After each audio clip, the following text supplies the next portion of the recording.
Dr. Vuota? Well, I would have to say that we have to remember that we're not going to agree. That's one of the things that I lay out very clearly. We're not going to agree on so many points. However, one of the things we can agree on, that's what I'm emphasizing on. Look, there's no denying the fact that we are going to have to face the fact that the Muslim religion is the fastest growing religion in the world. So what do you do about that? Well, you have to find ways to accommodate, to find common ground. And one of the great progressive common grounds is a focus on the transcendental nature of both faiths and the monotheistic strand in both faiths. Now, we can talk more about that. Hey, John, thank you. Stay with us, folks. I'll come back. I'll grab final calls as well. My toll-free number, 877-ROME 777, 877-ROME 777. You can get in right now. We'll be back with final thoughts right after this. All right. Good afternoon, everyone. Welcome back. Such a volatile issue here, huh? It's amazing. I just got a colleague of mine stopped by the office or the studio here, and she's like, "Oh, you can't believe the calls are getting at the front desk. You guys are bashing Muslims. You're saying it's okay to burn Korans." Nobody has said any of that, ladies and gentlemen. In fact, I'll look at the Koran issue coming up in my next segment. But I am speaking to Dr. Grace Vuota. One of the things we're talking about is, in fact, we were saying this at the break. I believe that we have more in common, and we should kind of highlight some of those basic common themes, that belief in one God and respect for the human person and in family and things along those lines, rather than highlight our differences all the time. You're never going to build unity or bridge the gap or bring about conversion if you're going head-to-head in terms of the way we approach our Muslim brothers and sisters. And really, we are called to reach out to them, to evangelize as Christians and bring them into the fullness of truth, which is in Jesus Christ. That's correct. And Drew, we are a religion of peace. And what we believe is that ultimately we will triumph on earth. So if we really, really believe that, and we also are a religion of peace, we have to take those principles into account when we consider how we're going to deal with the Muslims in our midst. My argument is a very, very simple one, is that if we focus on where we differ, we will head straight to war and violence. Right, exactly. But if we focus on areas that we agree, I believe as a Christian, the more we focus on our conviction in the one true God, the more hearts and minds will be open to the fact, or will understand, will come to recognize that it is Jesus and not Muhammad who is the true exponent of the one true, benevolent, loving God. So I see accommodation as a means ultimately of fulfilling the Christian worldview.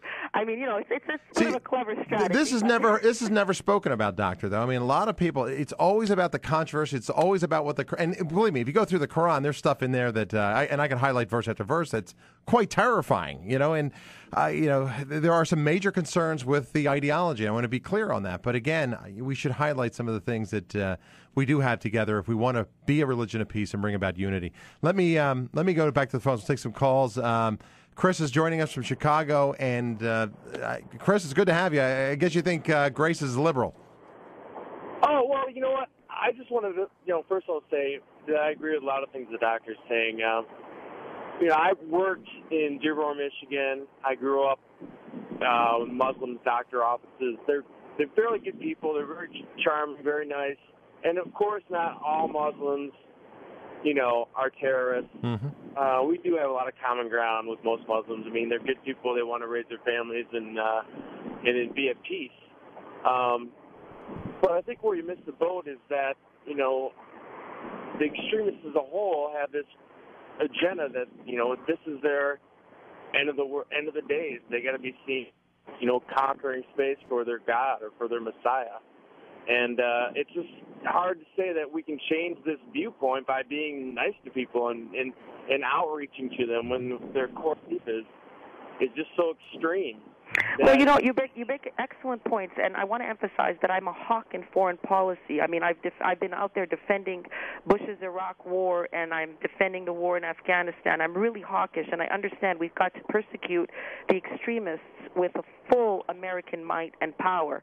What we're talking about, though, is a mosque that is going to be built potentially at the site of Ground Zero. So there I take a little bit of a different viewpoint Yeah. because we are talking about American soil. And I think we have to, just recognize the facts. There are Muslims among us. We have a lot in common with them that we need their help to win the battle for traditional morality. They're more on our side on that battle than liberals are.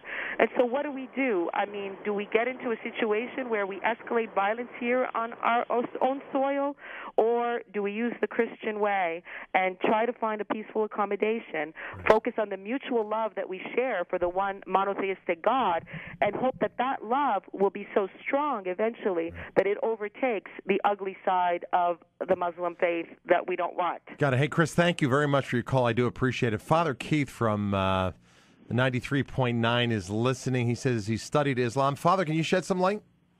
Hello. Yeah. Hi, Father. You're on the air. Yeah, great. I just wanted to make a comment and perhaps a question with regards to the issue of human rights with respect to Christianity and Islam. And what I had studied was not very in-depth with Islam, but my understanding was that the Judeo-Christian understanding of human rights was a much more deep understanding of the human right with regards to like the image and likeness of God, whereas the human rights understanding for someone who is practicing Islam was more of like a relationship with Allah would be like master-slave. And I was wondering if you could comment on that and perhaps kind of flesh that out a little bit. You know what I'm trying to say? I think that to say that it's more master-slave is a really very loaded statement. I think that the Muslims understand their relationship to God as a surrender which means to try to be in harmony with the will of a benevolent God. So I think you're really overstating the case there. But there is no denying that there has been Muslim persecution of Christians abroad, and I'm the first one to cry foul in many of those instances and to defend human rights. Sure. Okay. Yeah, because even in Christianity, we have a similar understanding in some ways of master-slave. You know, we all say that we are a slave of Jesus Christ. All right, Father, hang on the line. I want to talk to you at the break. Folks, I got to take a quick pause. I'll be back with more. Don't go away. This is the Drew Mariani Show on Relevant Radio.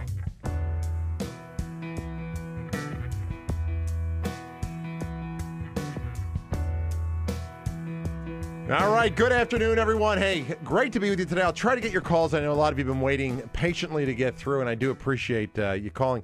Coming up in the next segment, too, we're going to take a look at this pastor who's burning the Quran and wants to go ahead and do that. I'll share some thoughts on that as well coming up in just a few moments. But, Doctor, final thoughts from you. Father Keith had called, and he brought up a good point, and he said to me during the break, something, Drew, this monotheistic theme that you're putting forth really is important, and we need to highlight that if we want to move forward.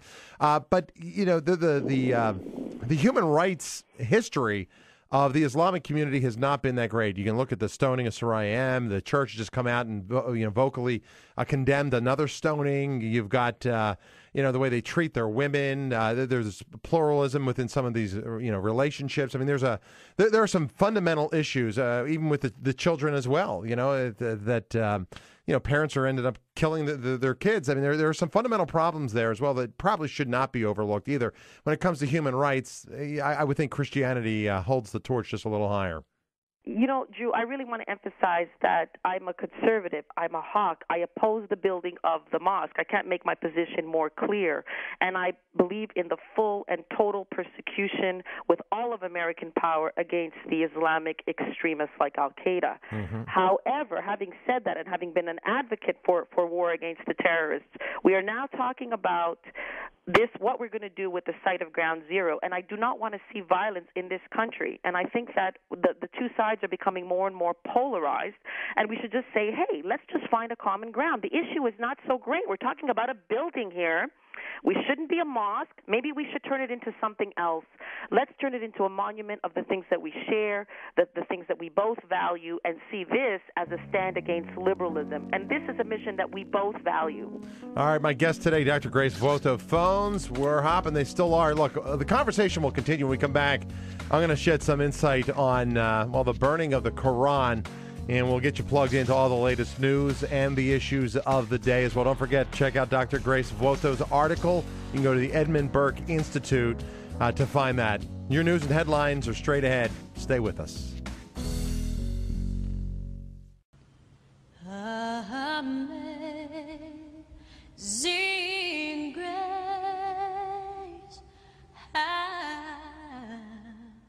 Sweet